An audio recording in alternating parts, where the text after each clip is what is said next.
হয়ে গেল আমার মজাদার ইয়ামি জলপাইয়ের আচার, জলপাইয়ের টক মিষ্টি ঝাল আচার।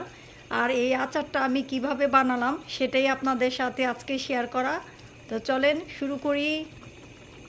এগুলো ছিল ফ্রোজেন জলপাই। তো ফার্স্টে জলপাইগুলোকে আমি প্যাকেট থেকে বের করে পানির মধ্যে ভিজিয়ে তারপরে একটা জালির মধ্যে ঝরা দিয়ে রেখেছিলাম যেন পানিগুলো সুন্দর করে বের হয়ে যায়। তারপরে এই জলপাইগুলোকে লম্বালম্বি করে ফালি করে নিয়েছি। আপনারাও এভাবে ফালি করে নেবেন, তাহলে কি হবে, এর মধ্যে মশলা সুন্দর করে ঢুকবে আর আচারটাও খেতে খুব সুস্বাদু হবে। এখন এগুলো জলপাইয়ের আচার বানাতে যা যা লাগবে: শুকনা মরিচ, তারপরে শুকনা মরিচ আবার আস্তটা আবার গুঁড়া, আমার লাগবে এখানে রসুন বাটা, আর এখানে 5 ফোড়ন আমি তেলে গুঁড়ো করে নিয়েছি, আর এখানে সরিষা বাটা, এইটা আমি ভিনিগার দিয়ে ভিজিয়ে রেখেছিলাম, এটাকে আমি পেস্ট করে নিয়েছি। লাগছে লবণ, লাগছে চিনি, তেল আর কিছু ভিনিগার। তো রান্নাটা আমরা শুরু করি। ওকে, বিসমিল্লাহ। ফার্স্টে তেল দিয়ে নিব। তো জলপাইয়ের আচারে খুব বেশি তেলের প্রয়োজন হয় না, তেল আপনাদের আন্দাজ মতো করে নেবেন। আমি যেহেতু আমার মোটামুটি অনেকগুলোই জলপাই, সেজন্য আমি এখানে 2 কাপের মতো নিয়ে নিলাম। এখন শুকনো মরিচগুলো দিয়ে দিব।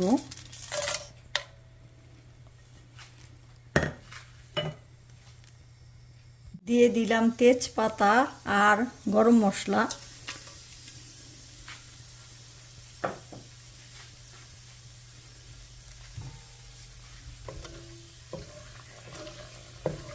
এ 2-4 চামচ রসুন বাটা আছে, সেটা দিয়ে দিব। যেহেতু এতগুলো জলপাই, এই জন্য 2-4 চামচ আমি রসুন বাটা দিলাম। এটাকে ভালো করে এখন নাড়াচাড়া করব।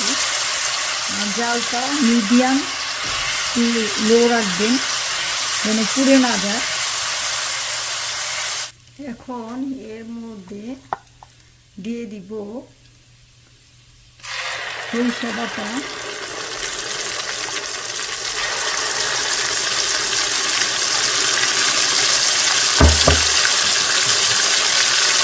দিয়ে দিব মরিচ,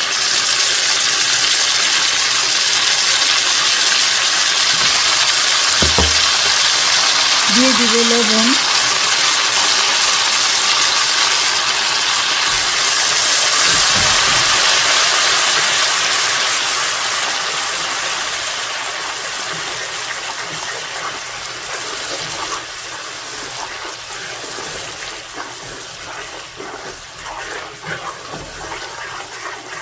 ভালো মতো কষাতে হবে যেন গন্ধটা না থাকে, রসুনের গন্ধটা। এখন এর মধ্যে চিনি দিয়ে দিব। আপনারা আপনাদের পছন্দ মতো চিনি দিবেন, যে যেমন মিষ্টি খেতে পছন্দ করেন। আমি এখন এইটুকু দিলাম, পরে আবার জলপাই দেওয়ার পরে দিব।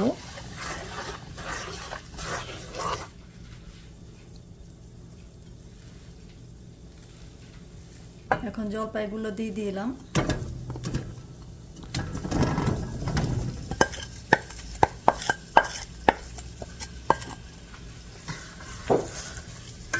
জলপাইগুলোকে দিয়ে ভালো মতো নাড়াচাড়া করব যেন এই তেল আর চিনির মধ্যে জলপাইগুলো সিদ্ধ হয়ে যায়।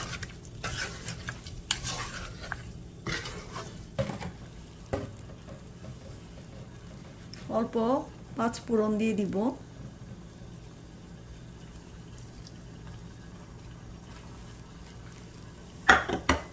দিয়ে আবার একটু নাড়াচাড়া করব।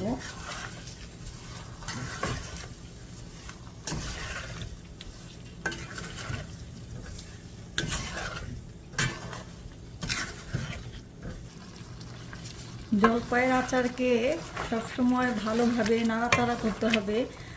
যেহেতু চিনি দিয়েছিলাম, চিনি দেওয়ার পরে এটা দেখেন এমন আঠালো একটা ভাব হয়ে যায়, যেন লেগে না যায় জলপাইগুলো। এই জন্য একটু পরপরই নাড়াচাড়া করতে হবে। এটাই হচ্ছে জলপাইয়ের আচারের নিয়ম। আর চুলার আঁচটা খুবই মৃদু আঁচে রাখতে হবে, যেন লেগে না যায়। জলপাইটাকে আমি দেখবো সিদ্ধ হয়েছে কিনা। এই যে আমার অলমোস্ট আমার জলপাই সিদ্ধ হয়ে এসেছে। এই দেখেন, অলমোস্ট জলপাই আমার সিদ্ধ হয়ে এসেছে। এখন এর মধ্যে দিয়ে দিব অল্প ভিনিগার, যেন জলপাইটা বেশি দিন ভালো থাকে।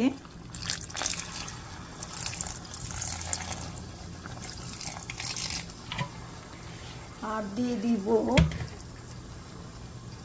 চিনি, আর দিয়ে দিব অল্প পরিমাণ চিনি। টক মিষ্টি জলপাইয়ের আচার। এখন একটু ভালো মতো নাড়াচাড়া করবো। এই চিনি থেকেই পানি উঠবে আরও, সেই পানিতেই পুরো জলপাইটাই হয়ে যাবে আমার। আমি ঢাকনা দেইনি, ঢাকনা দিবেন না, ঢাকনা ছাড়া জলপাই আচার রান্না করার চেষ্টা করবেন। এখন একটু নেড়ে চেড়ে দেখবো জলপাইটা আমার হয়ে এসেছে। এই দেখেন কি সুন্দর, এই যে খুলে খুলে গিয়েছে, এরকম নরম হয়ে খুলে খুলে গিয়েছে জলপাইগুলো। এই যে আপনারা এইভাবে করে দেখলেই দেখতে পারবেন জলপাইটা কিভাবে গলে গিয়েছে। এই দেখেন সুন্দর দুভাগ হয়ে গেল। এখন বুঝতে হবে জলপাই আমার হয়ে গিয়েছে। এখন চুলাটা বন্ধ করে দিব। একটু চেখে দেখেন, বন্ধ করার আগে একটু চেখে দেখতে হবে সব কিছু ঠিক আছে কি না। হ্যাঁ, সব কিছু ঠিক আছে। এখন চুলাটা বন্ধ করে দিব। তো এই তো হয়ে গেল আমার মজাদার জলপাইয়ের আচার। চ্যানেলটাকে ভালো লাগলে সাবস্ক্রাইব করে আমার পাশে থাকবেন, আর পাশে যে বেল বাটনটা আছে সেটা বাজিয়ে দিবেন, তাহলে নেক্সট ভিডিও পেয়ে যাবেন। আল্লাহ হাফেজ।